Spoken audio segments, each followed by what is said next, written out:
ಅವಕಾಶ ಅನ್ನುವಂಥದ್ದು ಕೇವಲ ಅಂಕೆಗೆ ಅಧಿಕಾರಕ್ಕೆ ಸೀಮಿತವಾಗಿ ಅಲ್ಲ.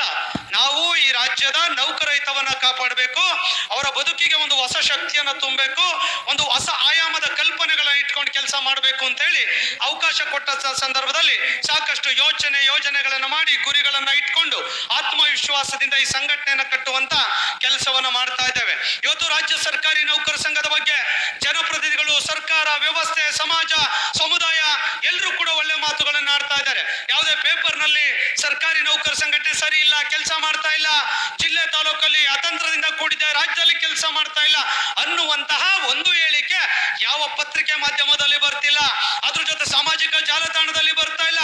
ಅದ್ರ ಜೊತೆ ನಿಮ್ಮಂತ ನೌಕರರು ಕೂಡ ಕೂತಲ್ಲಿ ನಿಂತಲ್ಲಿ ರಾಜ್ಯ ಸರ್ಕಾರಿ ನೌಕರ ಸಂಘ ಕಳೆದ 6 ವರ್ಷಗಳಲ್ಲಿ 40 ವರ್ಷಗಳಲ್ಲಿ ಆಗದೆ ಇರುವಂತ ಸಾಕಷ್ಟು ನೂರಾರು ಒಳ್ಳೆ ಕೆಲಸಗಳಾಗಿರೋದನ್ನ ತಾವೆಲ್ಲ ಕಡೆ ಕೂಡ ಹೇಳ್ತಾ ಇರುವಂತ ಕಾರಣಕ್ಕಾಗಿ ಇವತ್ತು ಸಂಘಟನೆ ಇಷ್ಟೆಲ್ಲ ಕೆಲಸವನ್ನ ಮಾಡ್ಲಿಕ್ಕೆ ಸಾಧ್ಯ ಆಗಿದೆ ಎನ್ನುವಂಥದ್ದನ್ನ ಹೇಳಲಿಕ್ಕೆ ನಾನು ಬಯಸ್ತಾ ಇದ್ದೇನೆ. ಇಂಥ ಸಂದರ್ಭದಲ್ಲಿ ಬಹುಶಃ ಸಣ್ಣ ಪುಟ್ಟ ವಿಷಯಗಳನ್ನ ಹೇಳಲಿಕ್ಕೆ ಮೊದಲೆಲ್ಲ ಟೀಚರ್ಸ್ ಗಳಿಗೆ CL 10 ಮಾಡ್ತು ಸರ್ಕಾರ, ಹೋರಾಟವನ್ನ ಮಾಡಿ ಮತ್ತೆ 15 ಕೊಡ್ಸೋದ್ ಕೆಲಸ ಮಾಡಿದ್ವಿ. ಚೈಲ್ಡ್ ಕೇರ್ ಲೀವ್ 180 ದಿನಗಳ ರಜೆಗಳು ನಿಮ್ಗಿರ್ಲಿಲ್ಲ ಮಹಿಳಾ ನೌಕರರಿಗೆ, ಅವ್ರಿಗೆ 6 ತಿಂಗಳುಗಳ ಕಾಲ ಶಿಶುಪಾಲನಾ ರಜೆ ಕೊಡುವಂತದ್ದಿರಬಹುದು. KJD ಆನ್ಲೈನ್ ಲೋನ್ ತಗೊಂಡ್ರೆ 1 ತಿಂಗಳು, ನಮ್ಮ ಹಣ ನಾವು ತಗೊಳ್ಳಿಕ್ಕೆ 3 ತಿಂಗಳು 4 ತಿಂಗಳು ಕಾಯ್ಬೇಕಾಗಿತ್ತು. ಬೋನಸ್ ತಗೊಳ್ಳಿಕ್ಕೆ ಲೇಟ್ ಆಗ್ತಾ ಇತ್ತು, ಇಂಟ್ರೆಸ್ಟ್ ತಗೊಳ್ಳಿಕ್ಕೆ ಲೇಟ್ ಆಗ್ತಾ ಇತ್ತು, ಪ್ರೀಮಿಯಂ ಮಿಸ್ಸಿಂಗ್ ಕ್ರೆಡಿಟ್ ಗಳಾಗ್ತಾ ಇತ್ತು. ಇವತ್ತು ಒಂದೇ ಒಂದು ಕಂಪ್ಲೇಂಟ್ ಕೂಡ ಇಲ್ಲ. ನೀವು ಅರ್ಜಿ ಹಾಕಿದ 1 ವಾರದಲ್ಲಿ ಆನ್ಲೈನ್ ಅಲ್ಲಿ ನಿಮ್ಮ KJD ಸಾಲದ ಮೊತ್ತ ನಿಮ್ ಬ್ಯಾಂಕ್ ಖಾತೆಗೆ ಜಮಾ ಆಗುವಂತ ಯೋಜನೆಯನ್ನ ನಾವು ಅತ್ಯಂತ ಸಂತೋಷದಿಂದ ತಂದಿರೋದು ನಿಮ್ಗೆಲ್ಲ ಕೂಡ ಗೊತ್ತಿರುವಂತ ವಿಚಾರ. ಯಾವ್ದಾದ್ರು ನೌಕರ ಮೇಲೆ ದೂರು ಬಂದ್ರೆ ಪಿಟಿಷನ್ ಮಾಡಿ, ತನಿಖೆ ಮಾಡಿ, ಸಸ್ಪೆಂಡ್, ಎಂಕ್ವೈರೀಸ್ ಎಲ್ಲ ಮಾಡ್ತಾ ಇದ್ರು. ಅದನ್ನು ತೆಗೆದಾಕುವಂತ ಕೆಲಸಗಳನ್ನು ಮಾಡಿದ್ದೇವೆ. ಮೊನ್ನೆ 1 ಕೋಟಿ ವಿಮೆ ಇನ್ಸೂರೆನ್ಸ್ ಕೊಡುವಂತ ಯೋಜನೆಗಳನ್ನು ಕೂಡ ಜಾರಿಗೆ ತಂದಿದ್ದೇವೆ.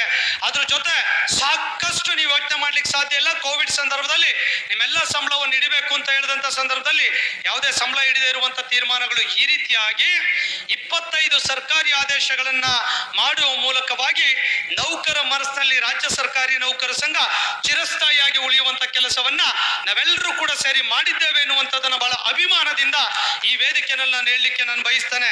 ಹಾಗೆ ಹಿಂದಿನ ಸರ್ಕಾರದಲ್ಲಿ 2023ರಲ್ಲಿ ನಮ್ಗೆ IR ಕೊಡ್ಲಿಲ್ಲ, 7th ಪೇ ಕಮಿಷನ್ ಕೊಡ್ಲಿಲ್ಲ ಅಂತ ಹೇಳಿ ನಾವು ನೀವೆಲ್ಲರೂ ಕೂಡ ಸ್ಟ್ರೈಕ್ ಮಾಡಿ ಅವತ್ತು 17% IR ಅನ್ನ ತೆಗೆದುಕೊಂಡು ಸರ್ಕಾರಿ ಆದೇಶವನ್ನ ಪಡೆದು ನಾವು ಸ್ಟ್ರೈಕ್ ವಿಡ್ರಾ ಮಾಡಿದ್ದು ಕೂಡ ನಿಮ್ ಗಮನದಲ್ಲಿದೆ.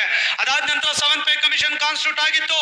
ಬೇಗ ರಿಪೋರ್ಟ್ ಅನ್ನ ತೆಗೆದುಕೊಂಡು ಇವತ್ತಿನ ಮುಖ್ಯಮಂತ್ರಿಗಳಾಗಿರುವಂತ ಸನ್ಮಾನ್ಯ ಸಿದ್ದರಾಮಯ್ಯನವರು 7ನೇ ವೇತನ ಆಯೋಗವನ್ನ ಏನು 7th ಪೇ ಕಮಿಷನ್ ರಿಪೋರ್ಟ್ ಕೊಟ್ಟಿತ್ತು ಯಥಾವತ್ತಾಗಿ ಜಾರಿಗೊಳಿಸೋದ್ರ ಮೂಲಕ ಈ ರಾಜ್ಯದ ನೌಕರಿಗೆ ನ್ಯಾಯ ಕೊಡಿಸುವಂತ ಕೆಲಸವನ್ನ ಮಾಡಿದ್ದಾರೆ.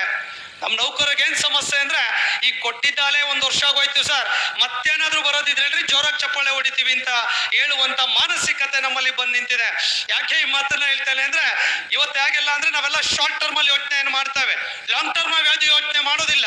ಒಂದ್ ಹೇಳಲಿಕ್ಕೆ ಬಯಸ್ತೇನೆ, 7th ಪೇ ಕಮಿಷನ್ ಅನ್ನುವಂಥದ್ದು ಇನ್ ಟೈಮ್ ಅಲ್ಲಿ ಆಗ್ಲಿಲ್ಲ ಅಂದ್ರೆ, 7th ಪೇ ಕಮಿಷನ್ 27.5% ಆಗ್ಲಿಲ್ಲ ಅಂತ ಹೇಳಿದ್ರೆ ರಿಟೈರ್ಡ್ ಆಗುವಂತವ್ರಿಗೆ ಸಾಕಷ್ಟು ಆರ್ಥಿಕ ಲಾಸ್ ಆಗ್ತಾ ಇತ್ತು, ಪೆನ್ಷನರಿ ಬೆನಿಫಿಟ್ಗಳು ಲಾಸ್ ಆಗ್ತಾ ಇತ್ತು, DCRGಗಳು ಲಾಸ್ ಆಗ್ತಾ ಇತ್ತು. ನಾವು ಇವನ್ ಇನ್ ಸರ್ವಿಸ್ ಅಲ್ಲಿರೋ ರಿಟೈರ್ಡ್ ಆದ್ಮೇಲೂ ಕೂಡ ಇವತ್ತು ಹೆಚ್ಚಿನ ಇಡೀ ಗಂಟು DCRG commutation, family pension amount ಪಡಿತೇವೆ ಅಂದ್ರೆ ಅದು 7th ಪೇ ಕಮಿಷನ್ ಇನ್ಫ್ಲೂಯೆನ್ಸ್ ಅದ್ರಲ್ಲಿ ಇದೆ ಅನ್ನೋದನ್ನ ತಾವೆಲ್ಲರೂ ಕೂಡ ಅರ್ಥವನ್ನ ಮಾಡ್ಕೊಳ್ಬೇಕಾಗ್ತದೆ. ಹಾಗಾಗಿ 7th ಪೇ ಕಮಿಷನ್ ಕೂಡ ಇವತ್ತು ನಾವು ತೆಗೆದುಕೊಂಡಿದ್ದೇವೆ.